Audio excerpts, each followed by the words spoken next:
Hello दोस्तों, welcome back to the channel Srishti study point. Bihar शिक्षक भर्ती को लेकर यहाँ पर हम बात करेंगे, जिसका जो है ज्वाइनिंग लेटर आप सभी को पता है 2 नवंबर को आप लोगों को मिलने वाला है। उसी को लेकर एक बिग अपडेट आया है। वो अपडेट है कि अगर परीक्षा फल से संबंधित आपकी कोई शिकायत है तो आप उससे संबंधित आपत्ति दर्ज कर सकते हैं। कहाँ पर दर्ज कर सकते हैं?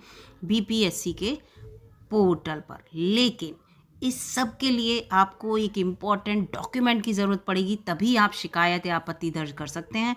अदरवाइज़ आप शिकायत और आपत्ति दर्ज नहीं कर सकते हैं।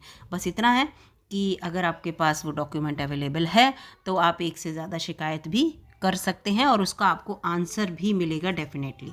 ठीक है, तो यहाँ पर यही सब मैं आपको बताने वाली हूँ, बहुत इंपॉर्टेंट है। और कब से आप ये आपत्ति दर्ज कर सकते हैं और कब तक, उसको लेकर भी सब कुछ आपको अपडेट दूंगी।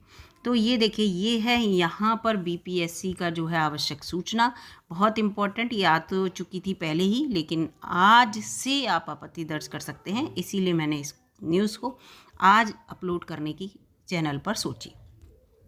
ये पूरा लिखा है कि विज्ञापन संख्या 26/2023 वाला जो है, विद्यालय अध्यापक नियुक्ति परीक्षा फल से संबंधित कोई शिकायत या आपत्ति हो तो शपथ पत्र के माध्यम से, आपको क्या चाहिए दोस्तों? शपथ पत्र। बिना शपथ पत्र के आप अपनी आपत्ति दर्ज नहीं कर सकते। माध्यम से अभ्यर्थी आयोग की वेबसाइट पर, ये जो वेबसाइट लिखी है, इस वेबसाइट पर अपने लॉगिन आईडी, ये देखिए वेबसाइट है, इसको आप नोट कर लीजिए। और वैसे इस पर आप जो है अपने सारा रिजल्ट वगैरह सब देखा ही होगा, तो आपको रटी हुई होगी। अदरवाइज़ गूगल पे आप केवल बीपीएससी लिखेंगे ना, ऐसे बीपीएससी या स्मॉल या कैपिटल लेटर में, तो तुरंत आपको फोल्डर खुल के आएगा और उसमें वही यही वाली साइट से लेकर यही साइट खुल के आती है। ठीक है, तो यहाँ पर लिखा है कि इस साइट पर अपने लॉगिन आईडी एवं पासवर्ड से लॉगिन करने के उपरांत, जैसे कि आपने अपनी आंसर शीट निकाली होगी, अंक पत्र जो आपको इस समय आप निकाली होंगी कि कितने आपके नंबर आए हैं, बिल्कुल सेम वही प्रोसेस है। लॉगिन आईडी पासवर्ड से लॉगिन करने के उपरांत अपने डैशबोर्ड पर जाकर 29/10/2023 यानी कि आज से लेकर 12/11/2023 यानी कि 12 नवंबर 2023 तक आपत्ति दर्ज कर सकते हैं। काफ़ी टाइम दिया गया है आपको, लगभग 2 हफ्ता दिए गए हैं। यानी कि आप आराम से जो भी आप अपने क्वेश्चंस हैं उनको देख लीजिए कि आपका क्या क्वेश्चन है, क्या परेशानी है। लेकिन केवल रिजल्ट को लेकर है, ये बात भी याद रखिएगा। परीक्षा फल को लेकर है, इसको भी याद रखिएगा। इससे रिलेटेड आपकी जो शिकायत है उसको दर्ज कर दीजिएगा। और उल्लेखनीय है, अभ्यर्थी द्वारा किसी भी अन्य माध्यम से प्राप्त शिकायत स्वीकार नहीं होगी। तो यहाँ पर ये बात क्यों कही गई है? ये लेटर जबकि 27 तारीख का है, ठीक है, और मैंने आज जो है, आज से ही आप अपनी आपत्ति दर्ज कर सकते हैं, इसलिए चैनल पर अपलोड किया। अब सबसे बड़ी बात यह है कि ये क्यों कहा गया है कि किसी और माध्यम से आपकी शिकायत जो है दर्ज नहीं होगी। तो इसका सबसे बड़ा कारण मैं आपको यहाँ पर बताऊँ। इसका कारण ये है कि बच्चे बीपीएससी की जो कार्यालय है वहाँ पर जा रहे हैं शिकायत लेकर। बहुत सारे बच्चे धरना दे रहे हैं, ठीक है, उनकी परेशानियां हैं, कोई सुनने वाला नहीं है। उन्हें ऐसा लग रहा है कि हमारी परेशानियां कोई सुनने वाला नहीं है, हम कहाँ पर अपने क्वेश्चन आंसरिंग करें, यानी कि FAQ जिसे कहते हैं, फ्रिक्वेंटली आस्क क्वेश्चन होते हैं, जो क्वेश्चन बहुत बार पूछे जाते हैं। बीपीएससी के चेयरमैन है अतुल प्रसाद जी, उन्होंने अपने जो एक्स हैंडल है उनका, उस पर, जैसे ट्विटर हम लोग कहते थे, उस पर जो है बहुत सारे क्वेश्चन के आंसर भी दिए थे।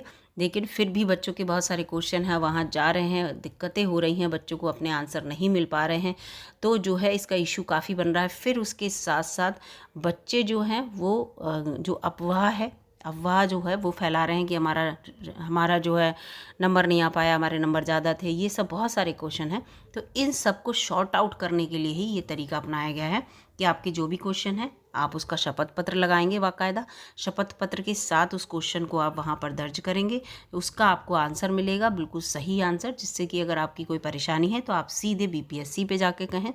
इधर उधर गलत बातें जो हैं, अनर्गल बातें ना फैलाएं, उसके खिलाफ भी कार्रवाई करने की बात कही गई है।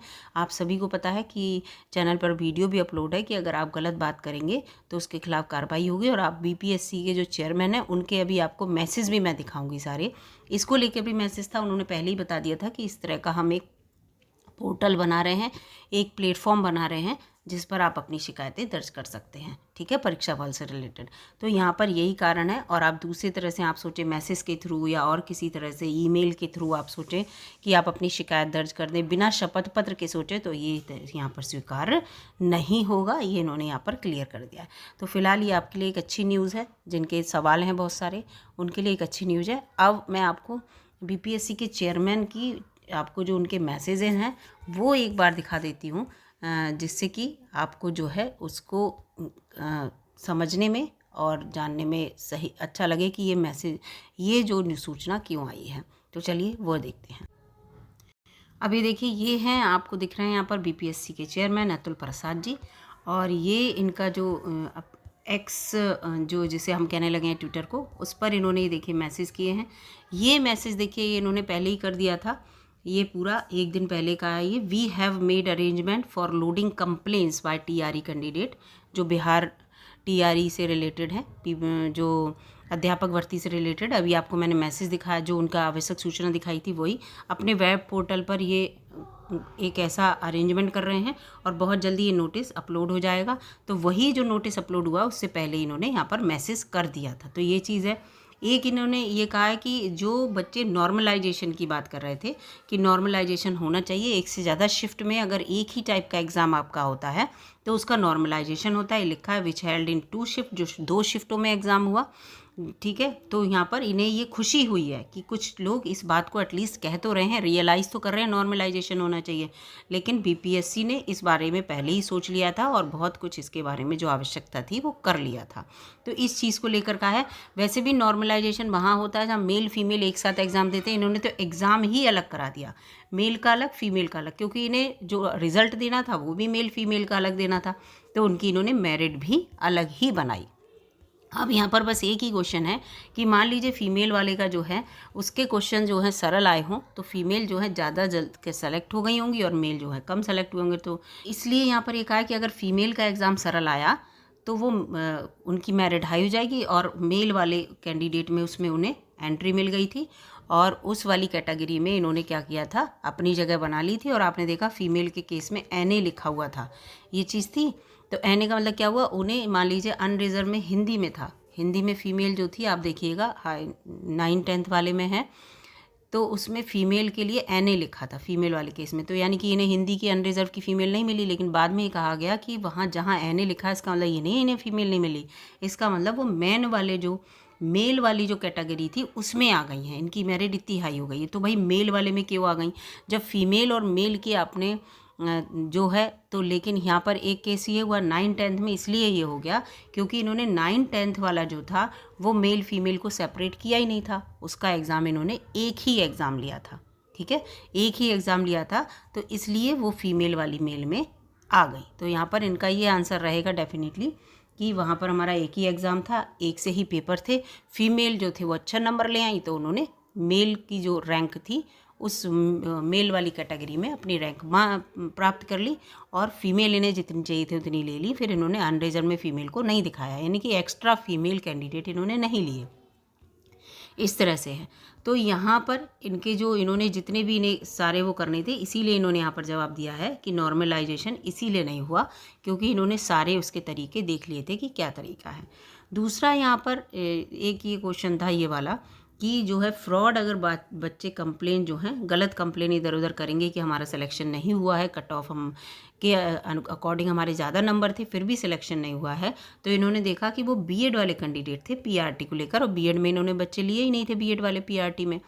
तो यहाँ पर इन्होंने ये लाइन देखिए कही है, अगर आपने ये गलत खबरें फैलाई तो आपके खिलाफ एक्शन लिया जा सकता है। इसीलिए दोस्तों, इसीलिए वो लेटर इशू हुआ है कि अगर आपकी कोई कंप्लेन है तो आप बाकायदा शपथ पत्र बनाइए, और शपथ पत्र बनाने के बाद वेबसाइट पर अपनी कंप्लेन को अपलोड कीजिए। आपको 14 दिन लगभग मिले हैं, 29 अक्टूबर से आपको 12 नवंबर तक, 14 दिनों में आपकी जो भी कंप्लेन होगी सोच समझकर शपथ पत्र बनाकर आप अपलोड कर सकते हैं। तो इसीलिए ये कहा गया है कि जो अनर्गल बातें हैं वो इधर उधर ना फैलें और बच्चों की जो प्रॉब्लम है वो भी शॉर्ट आउट हो।